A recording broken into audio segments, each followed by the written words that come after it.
What's happening, people? We're back. It's that time again. Video blog. This time I want to delve into how to achieve a successful body transformation, which I think obviously a lot of people are looking to strive to achieve to do. This is one of the passions of mine with my work that I've been building and working and helping people with the last few years. And I've found that the deep-rooted causes of a lot of it is actually your behaviour and your mentality and your perception and your attitude can really alter your goals and where you go. So I think it's really important to realise that how much you are in control. So what I'm going to go in today, I've got a few bullet points here. I'm going to go and delve in first with how important it is to have an achievable goal that is something that you want personally, that is realistic, and also don't limit yourself to too small a thinking, and have the belief, because a lot of people lack the belief within themselves and what they can achieve. And one of my strengths with my work is with my clients is showing them the light and the bigger picture and the potential in themselves, or see it in themselves before they see it. And I think that's a mark of a good trait of a good coach, personally. So I think that obviously, like I said, there's a lot of inner sort of conflict with people within regards to reaching their goals. And if you can sort of master yourself and your emotions and your psychology, can really be positively effective towards reaching your goals, not just within terms of body transformation, but obviously I'm using this today to show you guys. So it's really important to, obviously, like I said, believe in yourself and focus your energy towards what you want. Thoughts become things, and this is a bit of a law of attraction side of things. You focus in your energy, where your energy goes and your attention goes. That's where that's where your attention goes. Your energy flows.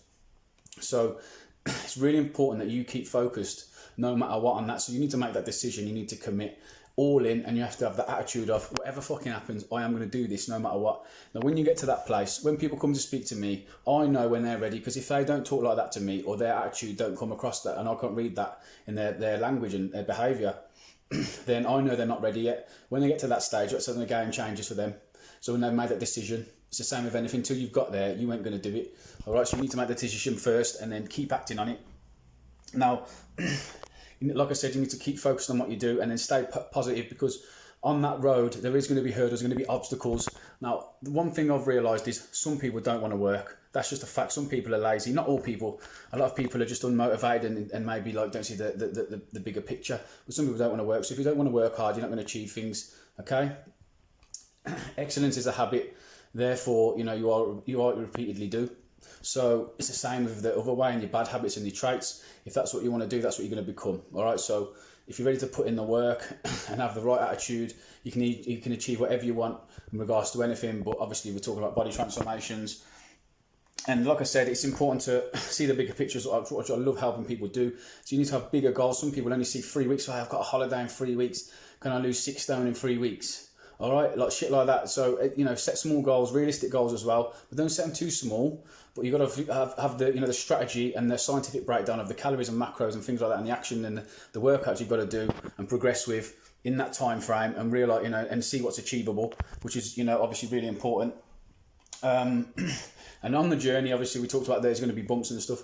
It's really important to learn from your mistakes on that journey, and the quicker you can learn from your mistakes, it's the same with anything in life, is you're going to grow faster. And if you can surrender and flow to the process, then that's when serious growth happens, and you can move over obstacles a lot faster. So I'm going to talk a little bit more about the nutrition side of things now. Now, with regards to the nutrition, obviously one of the key factors is the amount of calories, like I said. So it's important not to starve yourself, and this is with the yo-yo dieting sort of lifestyle some people seem to live. A lot of people is that sort of starving yourself, losing some weight, slow metabolism, and then they put the weight back on because the calories are too low, they don't move, etc, etc. So I think it's really important to get that mentality in your head of you need to keep that metabolic rate up all year round. That is the key. So whatever you're doing, if you're not training, you're just walking and just eating decent food and you can do and enjoy what you enjoy. Do what you enjoy. So your cardio wise, if you like riding your bike or going swimming, do that as an activity. Doesn't matter what it is, but it's got to be a lifestyle that you exercise consistently. Even if you go on holiday, you should be walking or something, all year round. You should not do you know what I mean? Go and train for 2 months and have 2 weeks all inclusive and not move. because you will be a SEAL. You just be a SEAL by the all-inclusive bar. So I think it's really important to have that mentality in your head. You don't have to be doing really hardcore, intense training, but find what works for you, and obviously make sure it's a healthy, balanced lifestyle that you can achieve and maintain in a longer time, in longevity, even into your old age, and think of it like that, and then think of the bigger picture of other way, how detrimental that would be to your health if you didn't obviously take the positive action and you went the other way with the bad habits and choices in your life. And like I said, it's how important it is to keep the metabolism up. One way I like to explain it's simple is think of your body as a fire, and the fat is the flames, and the more you don't eat and the more you don't move and things like that and exercise, then that fire goes out, and then you're not burning any fat, and then you're going to store a lot easier because there's no there's no wood being burnt. So when you start training and especially intensely and eating really well with the high nutritious foods, then that metabolism gets sped up. It's like throwing petrol on the fire, excuse me, which then obviously speeds things up like at a massive rate. So you can really speed up your results if your effort is high and consistent and you apply these things. If you don't and you do it, if you do average effort and average action equals average results. So it depends what you want to go. Like I say, do what makes you happy in the time frame that makes you happy. But you need to be, you need to be honest with yourself about what you're doing and where you're going, how you're going to do it, and what it's going to take you, etc. So not all calories are created equal. So let's say, for example, an extreme example, but so let's say in the next 6 months, your diet, even if your calories and the macros are the same, and you had one guy eating just chips for his carbs and his fats, and sugary pop for his carbs, and then he counted like sausages for bad fats and protein, and just shit like that as an example. And then the other one was highly nutritious, and like say, raw organic foods and good meat, do you know what I mean, lean meat, etc., fish. Then you can imagine that he's not going to be the same health-wise. His hormones aren't going to be the same. The metabolism of the body is not going to be the same, etc., etc. The body composition is not going to be the same. He still would have maybe lost a lot of weight and even similar body fat, but it wouldn't be the same with the insulin resistance and things like that. You'd have more fat around the stomach. I can guarantee that. You probably won't have as much muscle mass because the amino acid quality of the protein isn't going to be as good. The fat's not going to be good. The hormones are going to affect the testosterone and things like that.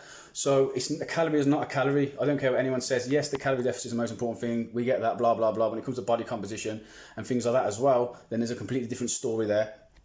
And the scales, don't use the scales as the only judge, especially if you haven't got really high body fat. Then I would recommend that obviously you make your own. You can use obviously body fat measuring, waist, even fitting into a dress size, things like that. Looking better in the mirror is a big one. Your performance in the gym is a good, your strength especially if you're getting leaner.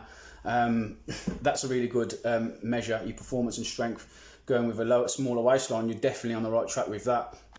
And then in terms of building muscle, your body can actually use those extra calories from your body fat while you're in a calorie deficit, as long as it's not too extreme, which won't break down tissue, etc. Then you are you're really optimizing that, and then you'll build muscle at a better quality rate when you're leaner, because things come into play again with the hormones being better and like insulin sensitivity and things like that, and your metabolism will be better because you got down to a leaner and you're maintaining that.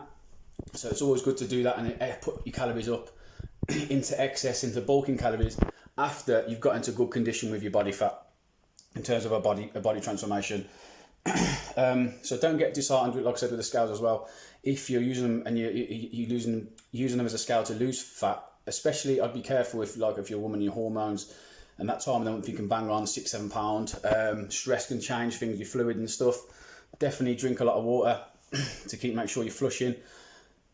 With regards to the diet, even if you're in a calorie deficit and your diet's high in carbs and sodium, especially if it's junk food, you're gonna have a lot of toxins and all the, you can hold water from those, so it could be water weight. So you could have lost 2 pounds of fat from a calorie deficit, but you could still be holding 2-3 pounds of water as well. So on the scales, there'd be no progress to that, but actually your body's actually changing, or even if it's not optimal with that diet there, but you can still be, changing, looking at a scientific way.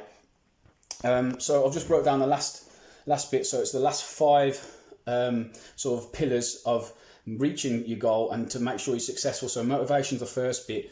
And when you're motivated, obviously that's the first bit, and you need to get past that motivation, because that's the excitement, that's the dopamine release. I've just done this, I've just signed up to this PT or this class, or do you know what I mean, or this program, and I'm just starting today. I'm on a new diet and I'm ready. That's sick, man. But you need to realise motivation doesn't get anything done.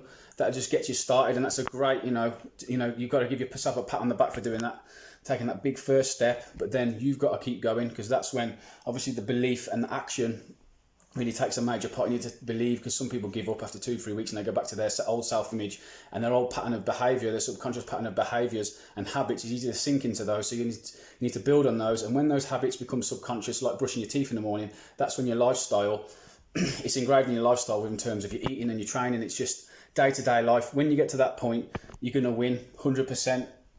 And obviously with discipline and keeping going, even if you don't feel like it, those days you're tired, those days that, you don't feel good, something goes wrong, it's not always going to be perfect, but if you keep going forward, you're just going to keep slowly building, you're building a wall basically, so a brick every day. If progress is progress, and obviously that just leads to the results where you want to go. And like I said, the only person who's going to stop you getting these results is you. So take a different perspective on things, change your attitude, realise that that you're in control of where you go, and see your own potential, and then just take action, go and crush it. Peace.